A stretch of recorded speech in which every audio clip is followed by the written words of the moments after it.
Welcome into Mock Trial Masterclass, your guide to controlling the courtroom. I'm Luke and I want you to be a mock trial master. Let's talk about how you can make that happen. Have you ever wondered about the difference between the type of opinions that expert witnesses are allowed to give on one hand and that non-expert witnesses are allowed to give on the other hand? Well, you're in luck because that's what this video is all about. We're going to break down the difference between what experts can do and what non-experts can do as far as being able to give an opinion in the courtroom. It's an objection you'll see a lot of times during a trial. You'll see an attorney stand up when a non-expert is on the stand and say, "Objection, Your Honor, this is an improper opinion." And then the question that the court has to answer and that both attorneys are going to argue over is this really more of an expert opinion, or is this the kind of opinion that a non-expert can give? And in today's video, I'm going to share with you 3 questions you can ask with a specific piece of testimony to see, is it more of an expert opinion, or is it okay for a non-expert to say this? Before we hop in, I want to remind you that if there's any topic at all you ever want to see me cover on this channel, leave a comment below letting me know. I love addressing the things that you guys want to hear about. All right, 3 questions to ask yourself to see if an opinion is okay for lay witnesses or for non-experts or not okay. Let's hop in. Now, all 3 of the questions we're going to be dealing with today derived straight from Rule 701, which is the rule of evidence that lets us know what is and is not acceptable as far as opinions from non-expert or lay witnesses. Here's what the rule has to say. If a witness is not testifying as an expert, testimony in the form of an opinion is limited to one that is A, rationally based on the witness's perception, B, helpful to clearly understanding the witness's testimony or to determining a fact and issue, and C, not based on scientific, technical, or other specialized knowledge within the scope of Rule 702. Now, there's a lot of big words in that, and it can be difficult to understand. That's why I'm giving you these 3 questions today, because they're really a translation of that rule into terms that it'll be really easy for you to understand. And so the first question you have to ask when you're deciding if an opinion is okay for a non-expert is this opinion rational? Is this opinion rational? Now, rational is a word that we use in everyday conversation. We'll say, oh, that's rational or that's not rational. And what we mean when we're saying that is this thing reasonable and is it easy to accept as true? In other words, would anyone hear that and go, yes, I agree with that? Let me give you a few examples. If you're outside in the heat of the summer, it's 95 degrees and someone says, man, it is really hot out here, right? That is a rational opinion. That's an opinion that is reasonable and easy to accept as true. No one is going to dispute that. All right, let's change it up a little bit and talk about the springtime. Let's say that maybe it's in the low 60s, high 50s outside, and someone says, man, you know what? I'm really hot. Well, is that reasonable and easy to accept as true? Maybe, a lot of people, that's probably very, very comfortable weather for them. But you might have someone who is very warm-natured, and so they genuinely do feel warm out there in that 60-degree weather. And so it's maybe a little less rational than the first opinion, but I think we could all say it's reasonable and easy to accept that that person does feel warm if that's what they're saying. Now let's take it to wintertime. Let's say it's 15 degrees outside. There's snow falling. There's icicles hanging from the roof. And someone says, man, I'm burning up out here.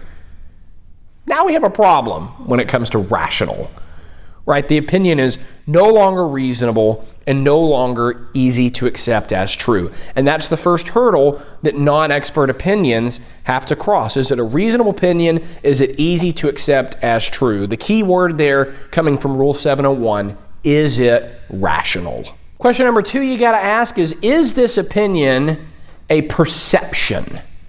Now, what do I mean by perception? Well, the root of that word perception is perceive. And when I think of that word perceive, I think of things that we take in through one of our 5 senses. So I walk outside where I live and I walk past the dumpster and I perceive that it smells awful out there by that dumpster. To return to the example we were using a minute ago, I walk outside during the summer and I perceive that it feels really, really hot. Right, the first one came through the sense of smell. The second one came through really a sense of touch, of that hot air, hitting my skin. When we're thinking that word perception, we're really limiting ourselves to things that we sense.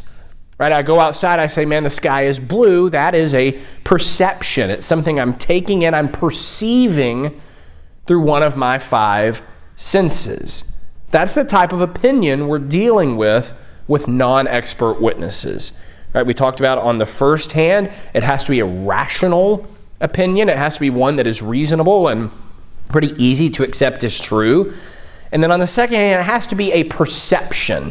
It can't be something that I've studied or spent a long time, concluding something based on information or materials. It's just something that I sense, something that I perceived. It doesn't necessarily have to be something you agree with, right? That was the example of it being 60 degrees outside. You might think it feels great. I might think it's hot. It's still rational and it's still something that I perceive. And so those are the first 2 barriers that an opinion has to cross for it to be okay for a non-expert witness. Now let's talk about the third and final barrier. But before we do, I want to remind you that my book, Mock Trial Masterclass, is available on Amazon. And guys, if you're wanting to dive deep into objections and the rules of evidence and really master this stuff, this is the book for you. That stuff is covered in detail along with everything else you need to succeed as an attorney in mock trial. Opening statements, closing arguments, direct examination, cross-examination. It's all packed in here, and you can pick up a copy by clicking the link on YouTube in the show notes or on podcast platforms. Third and final question you need to ask of an opinion to see if it's okay for a non-expert witness is, does it require specialized knowledge? What do I mean by specialized knowledge? Well, by specialized knowledge, I mean the type of knowledge that you could only get through study or through experience. So, for example, doctors have specialized knowledge in medicine.